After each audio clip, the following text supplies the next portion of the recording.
제가 블로그에 대한 영상을 올릴 때마다 꼭 받는 질문이 있어요. 블로그 주제 어떤 걸로 할지 막막합니다. 이걸로 해도 될까요? 그래서 오늘은 어떻게 블로그 주제를 잡는지, 그리고 이걸 어떻게 수익형 블로그로 만들 수 있는지에 대해서 이야기해보겠습니다.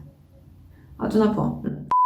저는 외국계에서 마케터로 회사를 다니며 창업을 해서 전화영어를 운영을 하고 있고요. 작년에는 아기를 낳고 집에서 할 수 있는 제2의 수익 모델을 만들어서 3개월 만에 월급에 준하는 수익을 만들었습니다. 여기 정리된 내용이고요. 2월에는 51만원, 3월에는 95만원, 4월에는 252만원의 수익이 나네요. 블로그 주제 어떻게 잡으면 될까요? 1번 블로그 평균 데이터 활용. 잘하는 주제로 하세요. 이러면 너무 막연하잖아요. 그럼 이땐 다른 사람들이 어떤 주제로 운영하는지를 보면 돼요.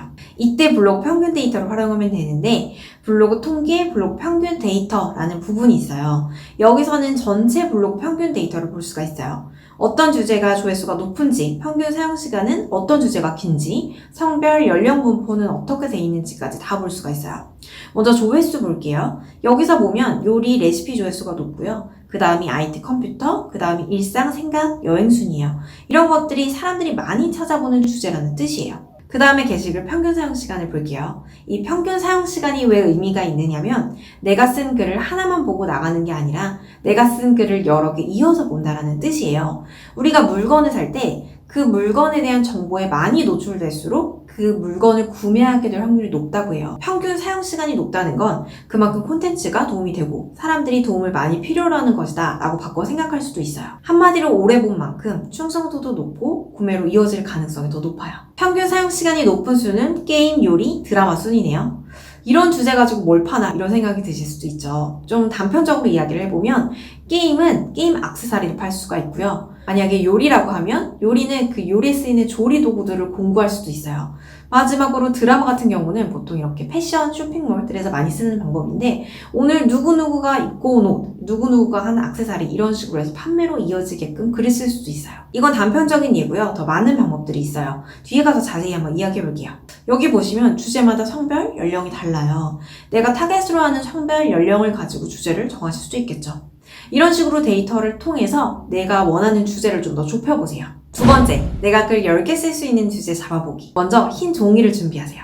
그리고 내가 글을 딱 10개 쓸 수 있는 주제를 쭉 다 적어보시는 거예요. 예를 들어서 주제가 요리예요. 그러면은 내가 김치찌개, 된장찌개, 김치볶음밥 이런 식으로 해서 10개를 딱 쓸 수가 있겠죠. 이렇게 가능한 주제를 2개에서 3개 정도 뽑아보시는 거예요. 이런 게 뭐 수익이 될까? 내가 이걸 오래 할 수 있을까? 이런 생각하지 마시고 내가 글을 딱 10개 발행할 수 있는 자신 있는 주제를 정하는 데에만 집중을 해보세요. 세 번째, 블로그 차트 활용한 벤치마킹. 주제를 잡긴 잡았는데 이걸 또 어떻게 운영을 해야 되나 머리 아프시죠? 벤치마킹을 하시면 돼요. 그런데 내가 벤치마킹할 블로그는 또 어디서 찾나 머리가 아프죠? 그래서 알려드릴게요. 블로그 차트라는 사이트가 있어요. 여기에서 내가 잡은 주제를 가지고 잘 운영하고 있는 블로그들을 보실 수가 있어요.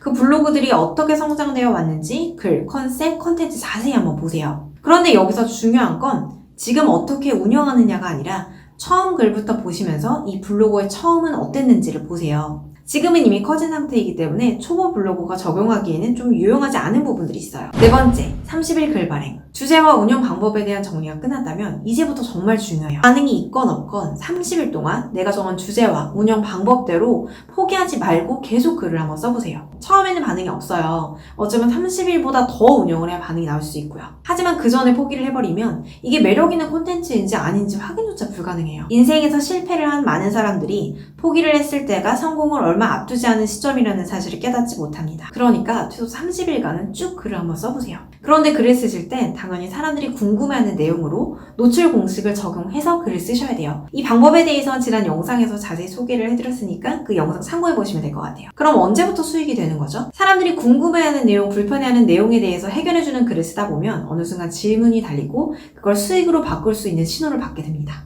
혹시 이건 안 파시나요? 하다 보면 정말 이렇게 질문이 나오는데 이때부터 수익화를 하시면 돼요. 다섯 번째, 컨셉 더하기. 내가 아무리 좋은 주제를 잡고 벤치마킹을 해도 그 분야는 이미 잘하는 블로거가 있잖아요. 내가 지금 시작하면 너무 늦은 거 아닐까요? 맞아요. 늦어요. 만약 똑같이 한다면요. 후발주자가 성공하기 위해서는 더 낫거나 1%의 차별화가 반드시 필요해요. 그러려면 나만의 컨셉을 잡는 게 중요해요. 예를 들어서 요리예요. 그러면 그냥 요리 말고 자취생의 5분 레시피 시리즈 아니면 아빠의 아기 이유식 시리즈 이런 식으로 차별화를 줘야 돼요. 나만의 스토리와 노하우를 컨셉으로 만들어서 담으셔야 돼요. 저는 처음에 취업 블로그로 시작을 했는데 그냥 취업 블로그가 아니라 산문 스펙 외국계 회사원의 취업 블로그 이런 식으로 컨셉을 만들어서 제가 스펙 없이 외국계 회사에 취업했던 방법들을 나누어주기 시작했어요. 그리고 지금은 아이와 회사를 함께 키우는 브랜드 루시 이렇게 해서 제가 회사 다니면서 창업을 해서 아이 키우면서 제 사업까지 병행해 나가는 모습을 스토리로 보여주고 있어요. 내가 정한 주제가 레드오션이건 아니건 상관이 없어요. 어차피 세상에는 나와 같은 사람은 없어요. 같은 주제라고 하더라도 나만의 이야기를 녹여서 다르게 만드시면 돼요. 마지막으로 한 가지 더 팁을 드리면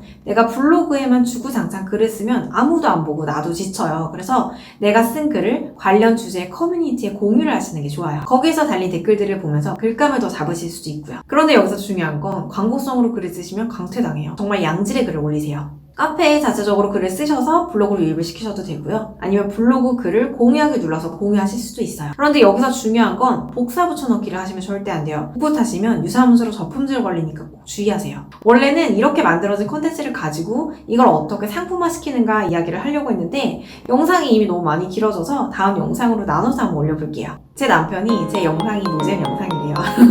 사실 노잼 영상인데 이렇게 끝까지 봐주시고 댓글도 달아주시고 잘 보고 있다고 해주셔서 너무너무 감사드립니다. 다음 영상에서 뵙겠습니다. 고맙습니다.